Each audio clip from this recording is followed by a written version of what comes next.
Ano? Pinagdududahan mo ako. Oo. Ikaw yung huling tinext at tinawagan ni Aguilar eh. Hindi mo maalis sa akin na pagdudahan ka. Tapos sinabutan ko pa kayo ditong dalawa. Pinakiusapan kasi ako ni Jenny. Baka daw may nakalusot sa investigasyon ninyo eh. Ayan nga oh, niready niya yung mga files ni Jean para i-check ko. Ikaw, anong ginagawa mo rito? Bok, alam mo yung kasabihan, di ba?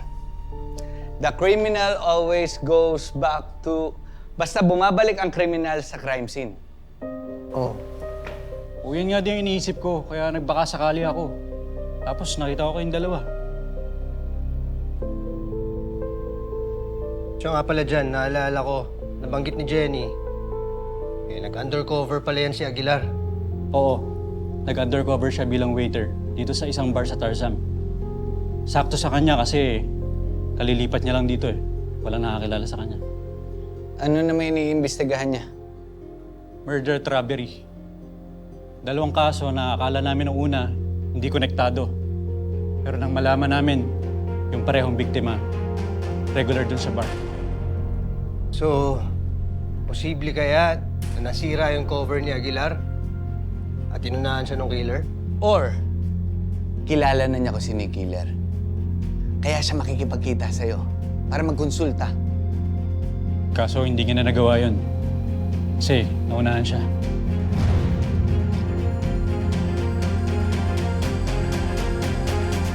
Hindi. Pasensya ka na ulit sa nangyari ha. Gusto ko lang naman talagang malaman kung sinong pumatay kay Aguilar eh. Ako rin. Kaya magtulungan tayo para kay Jenny at doon sa magiging anak nila. Sa may kailangan kayo, tawagan niyo lang ako. Sige. Mauna na ako. Salamat.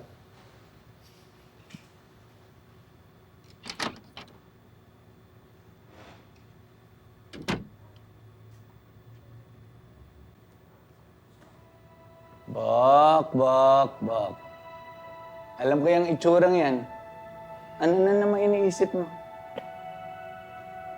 Naawa lang ako dun sa asawa ni Eugene. Pero mo, buntis pa naman.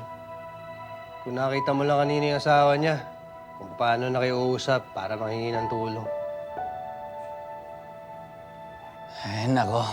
Sa tono mong yan, mukhang hindi ka na naman makakatiis. Anong plano? Bahala ko kasing sumilip dun sa bar kung saan nagtatrabaho si Eugene. Bok, ipapaalala ko lang sa'yo. Wala tayo sa kalabari. Di ba dapat sabihin natin to kay Chief? Di na kailangan. Sisilip lang naman tayo eh. Ay, nako. Di nga nakatiis. Galawang Tonyo. Tuloy mo na yung paghanap dun. Baka may sakaling makakita ka pa. Okay.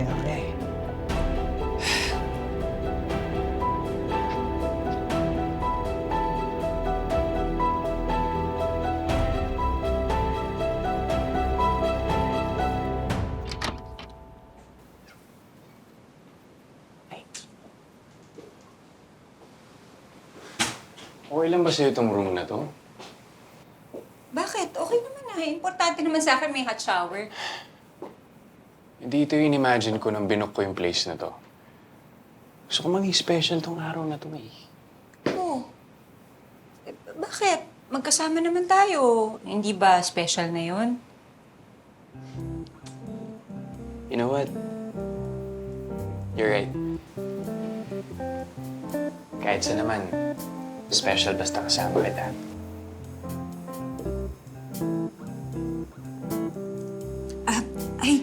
Sorry Jared ah. Kasi, mabaho na ako eh. Naliligo muna ako, okay lang? Ang dami kasi nating pinagdaanan din kanina, di ba? Ikaw, kung gusto mo, mauna ka na. Di ba tayo sabay na lang? Di naman tayo sabay na lang. Ha?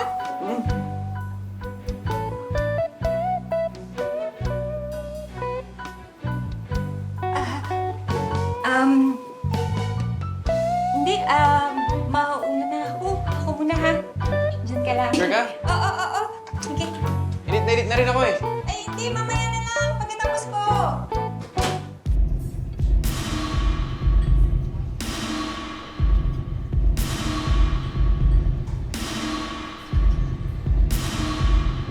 Bok, Stanbard? Di ba parang sa mga hayop yun? Yung pinapaanak? O kaya mga kabayo? Parang baka karerahan to ng kabayo, Bok. Baka naman may mga alagang hayop lang yung may-ari. Eh, tingnan mo. Parang ordinaryong bar lang naman to eh. Let's give it up for Axel Inferno and Romeo Taguro.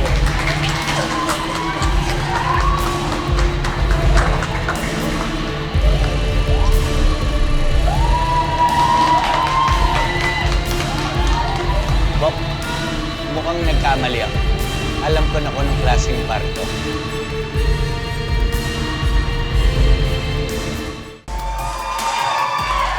Ano ba ka? Sige.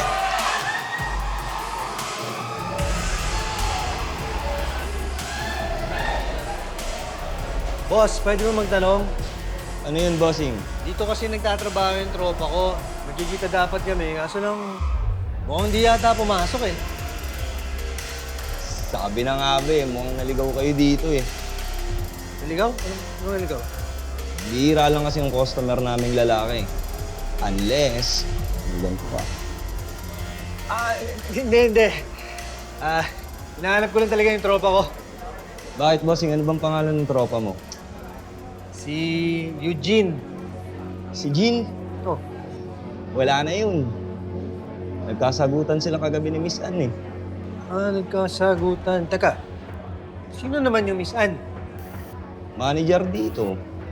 Kaya malamang nasisante na yung tropa mo.